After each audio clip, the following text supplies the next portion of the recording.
May nagtatanong, bakit hindi napagplanuhan na mabuti ito? The reason is, ang talagang nangyari dyan, meron kaming rehabilitation plan para sa San Juanico.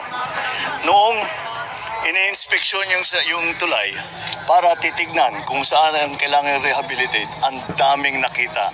Ito ang sagot ni BBM sa privilege speech ni Richard Gomez regarding sa San Juanico Bridge. Salamat, Mr. Speaker. Hearing the privilege speech of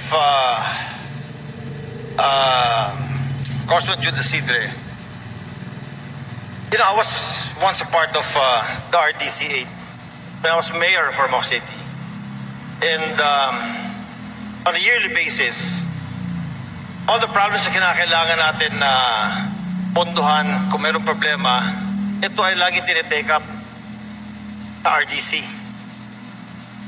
So yung mga regional offices, kung yung kailangan nila, inire-report po yun. I just feel bad that parang pinagbibintangan natin dito ngayon na meron neglect ang DPWH. Because in the last RDC, Mr. Speaker, it was brought up that every year, DPWH will report kung ano yung kailangan ayusin sa atin. And also, andun lagi ang San Juanico Bridge. It is in the RDC report, if we will take a look at it, Mr. Speaker. So in this investigation that you want to happen, I don't know kung matutuloy pa to this coming week or pagpasok na natin ng 20th Congress, they will tell you na every year, never sila nagka-remiss sa pag-report, sa pagsabi ng San Juanico Bridge, kinakailangan ng i-retrofit, kailangan ng repair, kailangan ng annual maintenance. Siguro, maganda rin, Mr. Speaker, tignan natin sarili natin dito sa Kongreso. Bakit hindi natin napondohan yung nire-request nila? Why I'm speaking here today is because yung problema ng San Juanico, that is 110 kilometers away from Ormoc City, nararamdaman din namin yan. Ngayon lang kami nagkakaroon ng pila ng truck sa loob ng Ormoc City. May nagtatanong, bakit hindi napagplanuhan na mabuti ito? The reason is, ang talagang nangyari dyan, meron kaming rehabilitation plan para sa San Juanico. Noong ini-inspeksyon yung tulay para titignan kung saan ang kailangan rehabilitate, ang daming nakita na delikado. At sinabi kaagad ng mga engineer, isara natin ito dahil pabagsak ito pagka minalas tayo. Kung saan yung, pakita mo yung sa ilalim ng tulay. Ganyan yun. Yung tulay, maganda pang tignan if you look at it from outside. Pero ito yung ilalim. Kalawang na lahat. Oh, ito yung mga, ayan, ganyan na itsura dun sa ilalim.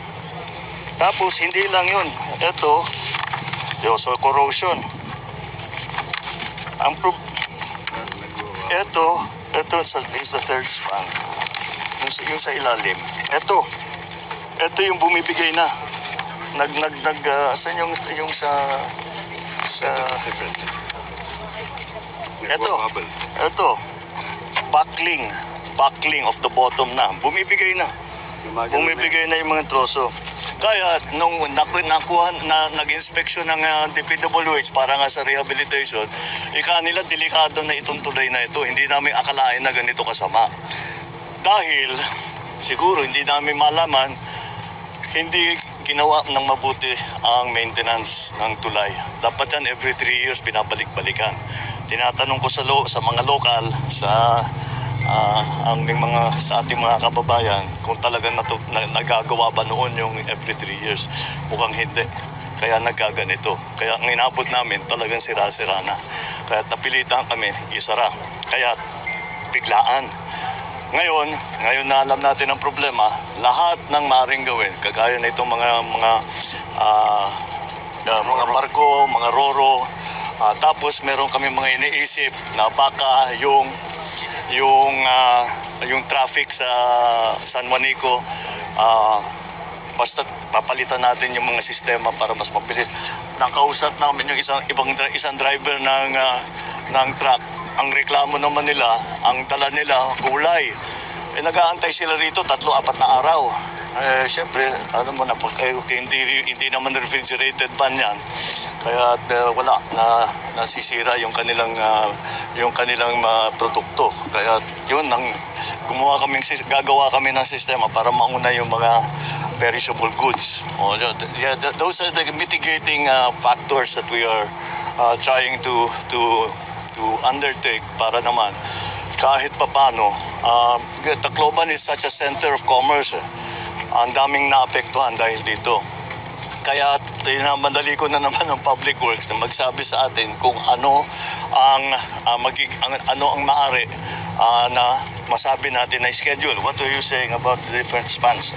Mr. President, I think we will be able to increase gradually yung road limits until before December, until gradually kukumpuniin na natin yung mga 3-tonner na segments and then increase it to 4 tons, 5 tons, and then eventually matapos namin before December, magkakaroon na tayo ng about 12 tons sa road limit. So pwede na po yung mga bus, pwede na rin yung mga mini trucks na pwede na kumakarga ng mga perishable goods and everything para dito na sila dadaan. Yung full completion po kailan? Yung retrofitting The is entire bridge to be back to normal. the entire bridge is actually, unfortunately, inaantay na natin yung new bridge. The new bridge that will be constructed. The new bridge. We will work on this, and as I said, the sections, it will be a gradual process. Depends on the traffic. But kaya in 1 year? Kaya, Mr. President. Narinig nyo na yung ni Sec Mami. Mr. President, meron po bang mananagot dun sa hindi 3 months, every 3 months na i-inspect? Kayo mga journalists, hanapin ninyo. Sige kayo, investigative journey. Wala pa kami nun eh. Kaya So hindi it was namin, prior. It was prior to your we will, administration. of course, hindi namin gagawin yun. That's Mr. why we will plead ignorance. We were not here yet. Okay. But this is, how old is this bridge? 53 years. 53 years. 53 years. 53. 53. Siguro ng panahon pa ng father ko, maayos yung maintenance. O nasa DPWH na si Sec Manny nun. Maayos ang, pero after 86 yata, mukhang hindi na nagalaw. Sir, under declaration ngayon ng Eastern Visayas, any specific orders sa mga concerned agencies? Sa mga? Sa mga concerned agencies natin dito, sir? Well, yes, that's right. We declared the calamity so that we can bring in additional funding, we can bring additional services. Magkakaroon na ng convergence ng mga iba't ibang department, iba't ibang agency. Tapos na yan. Actually, they have already done the convergence. We know what we need to do. We just have to do it. Kagaya ng mga construction, getting more boats, maybe finding other routes na pwedeng pantawid. Kalbayog is one of the other ones, pero malayo na. So we'll see. Baka meron pang mahanap.